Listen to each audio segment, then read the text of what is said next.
If you know my channel, you know I'm a big fan of the Chewy HI12. I reviewed it many months back, and I thought it was one of the best two-in-ones out there with its Surface Pro 3 screen and its nice keyboard and good price. Well, I have its chief competition in the house today. It's one of its chief competitions. It's by a company called Cube. It's the Cube iWork 12. Hi, my name's Andrew, and this is the review of the Cube iWork 12. It's a two-in-one that has a nice display and a nice, beautiful type cover. Let's find out if it's worth your money. Anyone who watches my channel knows I'm a huge fan of the Chewy HI12. Well, one of its chief competitors, Cube, released the iWork 12. So when Banggood wanted to send this as a review unit, I quickly jumped on it. I wanted to see if it's worth the money. What you get under the hood is the Intel X5 Z8300 Cherry Trail processor. It's the one we've been seeing time and time again from the Chinese manufacturers. It's got 4 gigabytes of DDR3 RAM, and it has 64 gigabytes of eMMC storage. Now, it uses the generic N card, although I have seen reports that other units have been getting Toshiba eMMC. Now, this being a dual boot tablet means it runs both Windows 10 Home and Android 5.1. I'm a big fan of these dual boot or dual OS tablets because they give you great versatility and a great value. You get more bang for your buck, so to speak.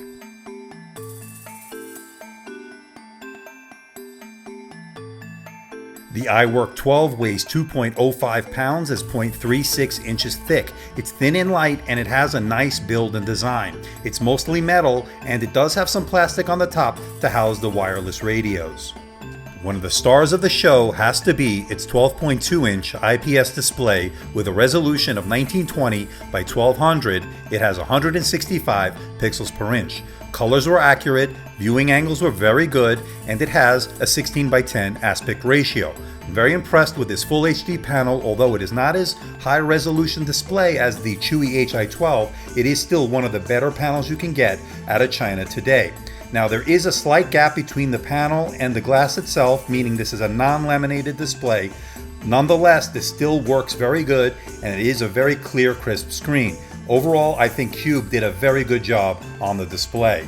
All of the ports are located on the left-hand side of the device, and you get a USB 3.0 full size, which I always like, and I can confirm that it will power a portable hard disk, spinning hard disk, as well as a portable SSD drive.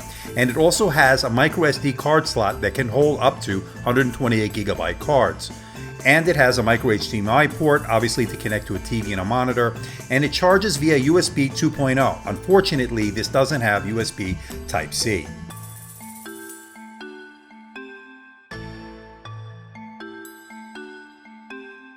It has 2 side-firing speakers on opposite sides of the device, and we'll talk more about the sound later in this review. And it has a 2-position kickstand. Now, the kickstand works very well. The hinge is built very solidly, as you can see here, and there is a magnet at the end which allows it to stay closed. I think they did a very good job on this kickstand. On the top of the device, you find your power button along with your volume rocker up and down. Now, next to the volume rocker up and down, you also find a little pinhole. At first, I thought this was the BIOS reset, the same you find on the Cube i9. Turns out they share the same housing, but on this device, this pin has no functionality. And on the bottom of the device, you find your connectors for your type cover. We'll talk more about the keyboard and the type cover later in this review. Now, there is plastic along the top to house the wireless antennas. This does have Bluetooth 4.0 and realtek wireless N single channel Wi-Fi. Now, reception was very good with very little interference. Overall, I would say it did a decent job in terms of wireless reception. On the front, you have a 2 megapixel webcam, nothing to write home about. It will get the job done when you need it for Skype and web conferencing and the like. But as far as quality, you're not going to get the best of quality. As you can see here, it looks a bit grainy and a bit dark. It didn't do well in low light situations. Now, it was a better situation on the back with its 5 megapixel camera. It did take much better pictures, and it did decent video as well, although not the highest quality. Again, I would never be taking pictures or video with these two-in-ones, but if you need it in a pinch, it is certainly serviceable, as you see here.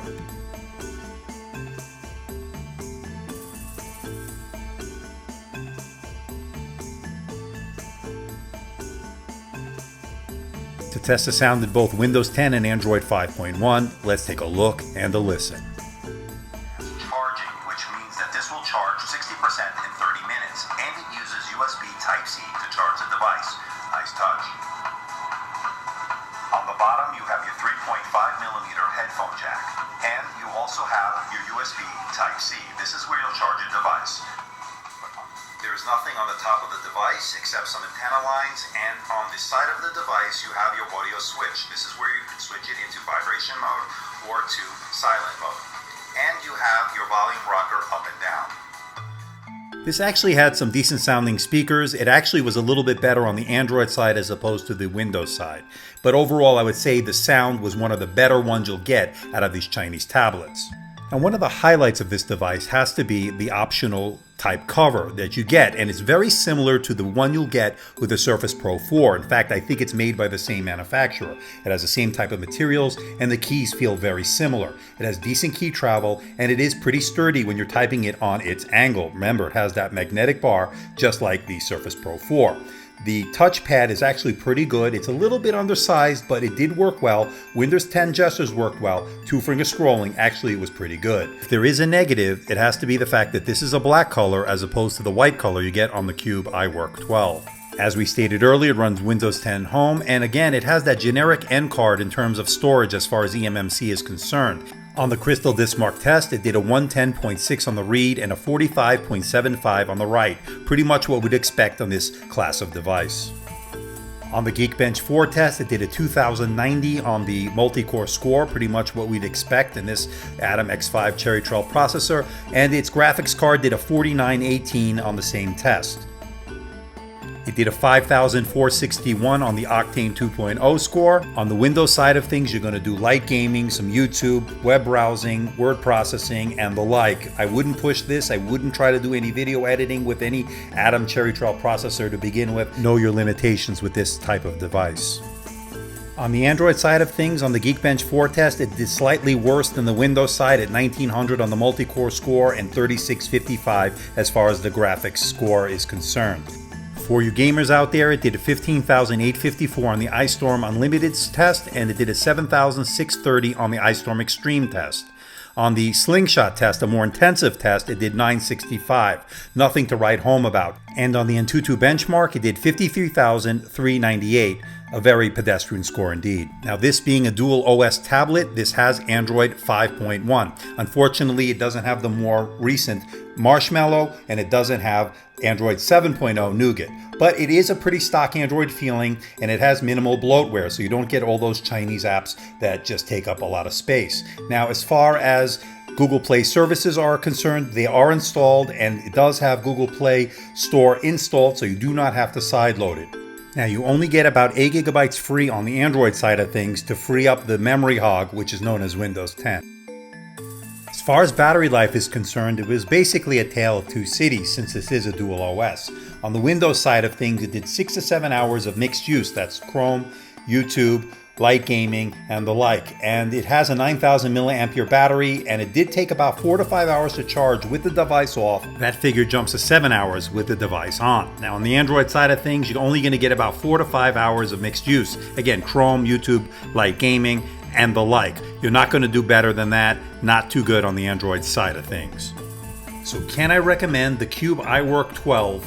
Is it a 2-in-1 worth your hard-earned money? And the answer is yes. Here's what I like. First, I like its nice 12.2-inch Full HD IPS display.